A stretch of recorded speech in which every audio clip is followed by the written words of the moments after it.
Today, we are diving deep into a machine that absolutely obliterates the boundaries of what we thought was possible on two wheels.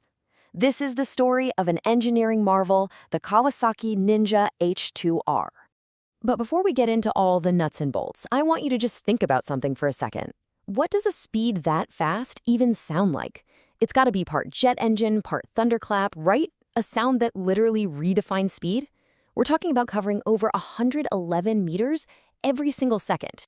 And there's the number, 400 kilometers per hour. That's about 250 miles per hour, for those of you thinking in imperial.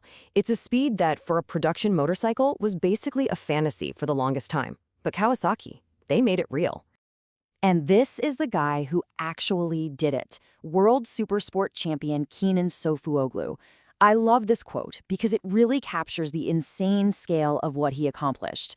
You know, this wasn't just about breaking a record. It was like climbing a personal and engineering Everest. And would you look at that, the Kawasaki Ninja H2R. It just looks ridiculously fast even when it's standing still, doesn't it? Every single line on this bike, every winglet, every component, it's all there for a reason. And that reason isn't just speed. It's about surviving at speeds that other bikes can only, well, dream of. All right, so how in the world did Sofuoglu and this incredible H2R actually hit that magic number? Let's break down what is, without a doubt, one of the most daring speed runs in history. You have to understand, the stakes here were unbelievably high. I mean, this wasn't done on some massive salt flat with miles and miles of runoff room. Nope, this was on a bridge. After 4 straight months of training, Sofuoglu had this tiny window, less than 30 seconds, to hit 400 kilometers per hour. And why so fast? Well, because any longer than that, and the tires could have literally disintegrated from the forces involved. It was a calculated, incredibly high-risk sprint straight into the history book. But here's the thing. A machine like the H2R, it doesn't just pop into existence out of thin air. No way. It's standing on the shoulders of giants, building on an absolutely incredible legacy of speed. For decades, Kawasaki has been completely obsessed with earning the title King of Speed. It all kicked off in 1984 with the very first Ninja, which just shattered records. Then came the ZX-11, which basically owned the 90s with its game-changing ram air system. That was followed by the ZX-10R, a beast built for pure racetrack domination. So you see, the H2R is the logical, if maybe a little insane, conclusion to this multi-generational quest for ultimate performance. So what's the secret sauce here? What makes the H2R's engine so radically different from pretty much everything else on the road? The answer comes down to one incredible word: supercharger. Now, for anyone who might not be familiar, a supercharger is basically a high-tech air pump. Its job is to cram a massive amount of compressed air into the engine's cylinders. This lets the engine burn way more fuel, and that generates this explosive power, far, far beyond what a normal engine of the same size could ever hope to produce. And get this isn't some part they just bought off a shelf. Oh no. Kawasaki pulled in experts from its own aerospace and gas turbine divisions. We're talking about the same people who build jet engines, to design this supercharger completely from the ground up. It was this huge internal project, all focused on a single, insane goal.